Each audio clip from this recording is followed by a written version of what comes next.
Under control na ang bushfire sa Rapu-Rapu Island sa Albay sa tulong ng ulan. May ulat on the spot si Mav Gonzalez.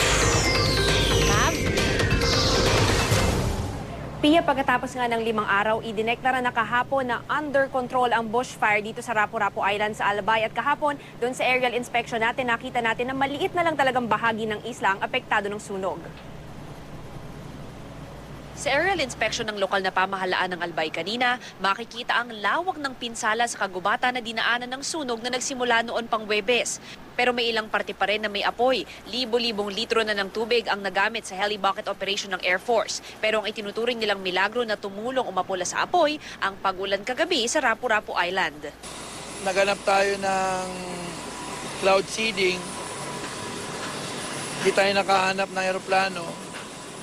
So, Diyos na ang gumawa ng paraan. Umulan kagabi, dun lang. Tingin ko, milagro yun. Makikita nyo iba-ibang points itong Rapu-Rapu Island, yung meron pa ring usok, ibig sabihin meron pa ring live fire dyan. Ngayon yung ibang lugar, wala nang 1 kilometro yung layo dun sa mga komunidad, kaya nagpapatupad na ngayon ng forced evacuation. Ayon sa Albay PDRRMO, nasa 10,000 individual na ang apektado ng sunog. Mabuti na lang, idineklarang under control na ito matapos tumupok sa 600 ektaryang kabundukan.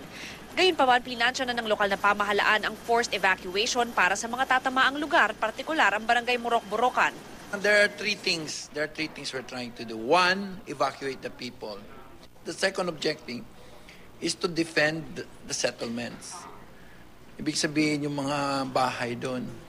And you need to say that also because otherwise hindi aalis yung mga tao doon.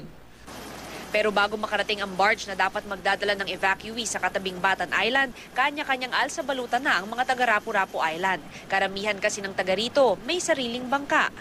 Walang nasaktan o nasunog na bahay sa bushfire, kaya bukas inaasahang makakabalik na sa kanilang bahay ang mga taga roon. Ngayon ang kailangan ng mga taga Rapu-Rapu Island ay relief goods at kuryente na di pa naibabalik mula noong bagyong Glenda. Pia, ayon sa Albay PDRMO, unti-unti na bumabalik sa normal yung buhay ng mga taga Rapu-Rapu Island. Maraming residente ang bumalik na doon ngayon. In fact, may klase na nga ngayong araw. Ang kailangan na lang nga nila ay kuryente, yung lifelines nila dahil wala rin silang signal yung mga telephone companies doon sa Rapu-Rapu Island. Pati na rin yung relief goods, especially yung tubig dahil naapektuhan yung water system nitong forest fire. Pia? Maraming salamat, Mav Gonzalez.